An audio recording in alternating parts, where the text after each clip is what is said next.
మీ వ్యాపార ప్రకటనలకు ఇంటర్వ్యూల కొరకు ఇప్పుడే సంప్రదించండి 9539345345. నమస్తే. సామాన్యుడి చేతిలో సామాజిక అస్త్రం నెంబర్ 1 న్యూస్కి స్వాగతం. నేను రవీంద్ర. వైఎస్ఆర్సీపీలో ఆయన ఒక పెద్ద లీడర్, సుదీర్ఘ అనుభవం కలిగినటువంటి ఆ నాయకుడు. అంటే దాదాపుగా 40 ఏళ్లకు పైగా రాజకీయ అనుభవం కలిగినటువంటి వ్యక్తి. ఇప్పుడు ఆయన ఎప్పుడు అరెస్ట్ అనే టెన్షన్లో క్షణక్షణం భయంగా గడుపుతున్నారట. ఆయన ఎవరో కాదు, పెద్దిరెడ్డి రామచంద్రారెడ్డి. చాలా కీలకమైనటువంటి ఇప్పుడు ఒక సబ్జెక్టుగా దీనిపై చర్చ జరుగుతుంది. తాజాగా జరిగినటువంటి పరిణామం, తన కుమారుడు మిథున్ రెడ్డి ఆయన్ను లిక్కర్ స్కామ్లో అరెస్ట్ చేశారు. దీనికి సంబంధించి చాలా కీలకమైనటువంటి అంశాలు వెలుగులోకి వస్తున్నాయి. అంటే తండ్రి కొడుకు ఏ రకమైనటువంటి అరాచకాలకు, అక్రమాలకు, అవినీతికి పాల్పడ్డారు అనేది చాలా విషయాలు బయటకు వచ్చాయి.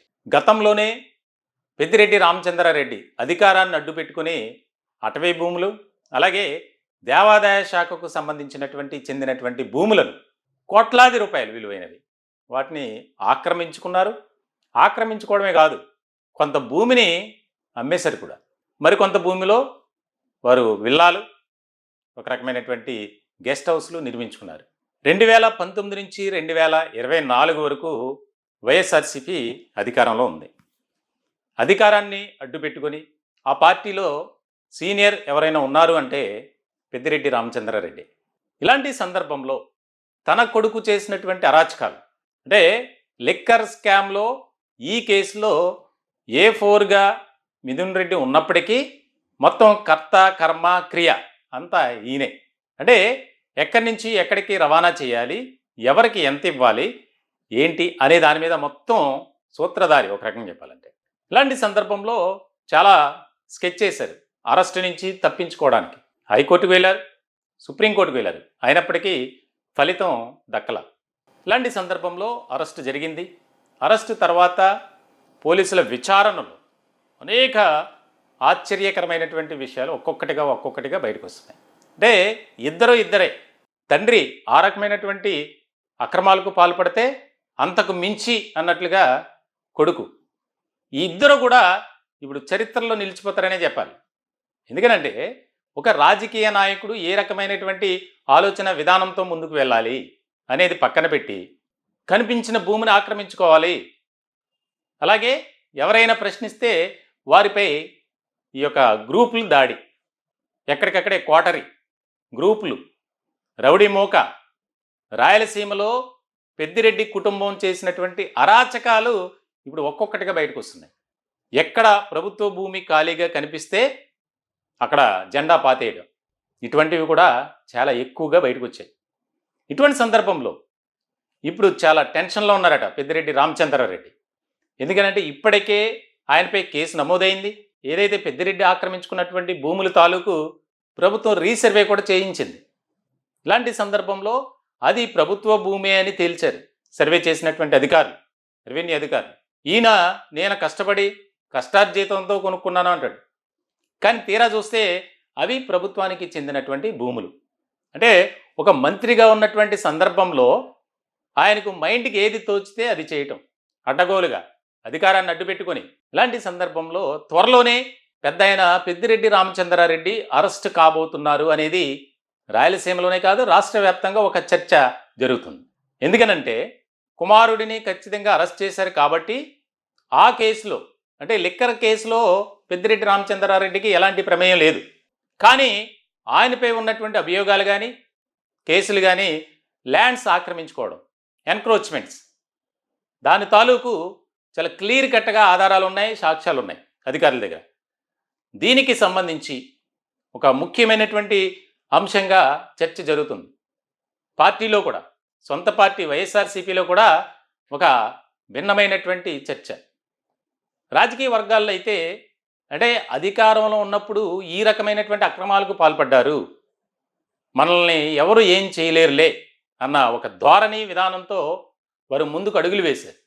ఇటువంటి క్రమంలో ఆయన తాజాగా కూడా తన కుమారుడి అరెస్టు విషయంలో కొన్ని వివాదాస్పదమైనటువంటి వ్యాఖ్యలు చేశారు పెద్దిరెడ్డి రామచంద్రారెడ్డి. జగన్తో నా కుమారుడు సన్నిహితంగా ఉంటున్నారు కాబట్టి అది వార్వలేక కూటమి నేతలు నా కుమారుడిని కొడుకుని అరెస్ట్ చేయించారు. త్వరలోనే బుద్ధి చెబుతాం. నా కొడుకు ఎలాంటి తప్పు చేయలేదు. ఇలాంటి వ్యాఖ్యలు చేశారు. దీనికి సంబంధించి ఇప్పుడు అది కూడా ఒక రకమైనటువంటి చర్చ.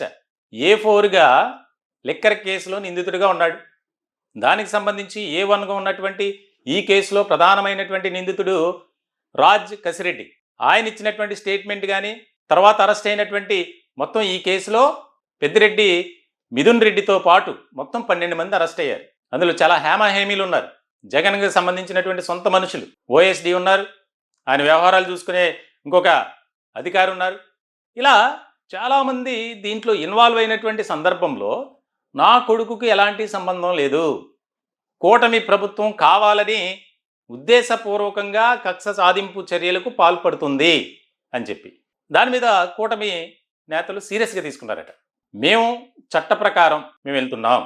ప్రభుత్వంలో గతంలో జరిగినటువంటి పరిణామాల దృష్ట్యా విచారణ జరిపితే అనేక అంశాలు, ఆరోపణలు, అవినీతికి సంబంధించినటువంటివి అన్నీ బయటపడుతున్నాయి. ఇలాంటి క్రమంలో ఖచ్చితంగా ప్రభుత్వంగా మేము విచారణకు ఆదేశాలు జారీ చేశాం కాబట్టి అధికారులు, పోలీస్ డిపార్ట్మెంట్ తన పని తాను చేసుకుంటూ పోతుంది. ఈ కేసులో ఎంత పెద్దవారున్నా సరే వదిలే ప్రసక్తి లేదు అని స్పష్టం చేసింది. ఇలాంటి సందర్భంలో తన కుమారుడి అరెస్ట్ విషయంలో పెద్దిరెడ్డి రామచంద్రారెడ్డి చేసినటువంటి వ్యాఖ్యలు ఏవైతే ఉన్నాయో అవి మరింత దుమారం రేపాయి. దీనికి సంబంధించి ఆయనే కొన్ని సమస్యలు కొని తెచ్చుకున్నట్లయింది. ఇప్పటివరకు హైకోర్టులో పిటిషన్లు వేస్తున్నారు, సుప్రీంకోర్టులో పిటిషన్లు వేస్తున్నారు, మేము ఎలాంటి తప్పులు చేయలేదు, మేము చాలా నిజాయితీ పరులు, నీతి పరులు అని చెప్పి.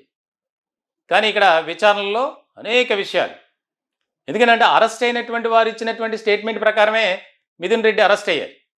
ఎక్కడెక్కడ కలిశారు, ఏం జరిగింది, ఏంటి, దానికి సంబంధించినటువంటి మూలాలు ఎక్కడ ఉన్నాయి, ఆ బిగ్ బాస్ ఎవరు, ఇక మిగిలింది బిగ్ బాసే. బిగ్ బాస్ అంటే పార్టీ అధినేత మాజీ ముఖ్యమంత్రి వైఎస్ జగన్మోహన్ రెడ్డి. కస్టడీలోకి తీసుకుని విచారిస్తే వెలుగులోకి వచ్చినటువంటి అంశాలు ఇవి. ఇదిలా ఉంటే ఆయన మాత్రం నా కొడుకు అసలు ఏం తెలియదు ఆయనకి అని చెప్పి ఆయన చెప్తున్నాడు. ఇప్పుడు ఆయనతో పాటు ఈయన కూడా ఇబ్బంది పడే పరిస్థితులు అయితే దగ్గర పడుతున్నాయి. ఎందుకంటే రాయలసీమలో ప్రభుత్వ భూములు, అటవీ శాఖకు సంబంధించినటువంటి భూములు, దేవాదాయ శాఖ భూములు అన్నీ కూడా విలువైన కోట్లాది రూపాయలు విలువైనటువంటి భూములను ఆక్రమించుకోవడమే కాకుండా వాటిని అమ్మేసిన ఘనత ఈ పెద్దిరెడ్డి కుటుంబానికి మాత్రమే చెల్లుతుంది. చూడాలి మరి కూటమి నేతలు ఏ రకమైనటువంటి స్టెప్ తీసుకుంటారు, వేస్తారు అనేది కూడా ఇక్కడ కీలకమైనటువంటి అంశం. ఈ టాపిక్పై మీ విలువైనటువంటి అభిప్రాయాలు, సలహాలు, సూచనలు కామెంట్ రూపంలో తెలియజేయండి. దయచేసి మా ఛానల్ని సబ్స్క్రైబ్ చేసుకోండి. Thank you.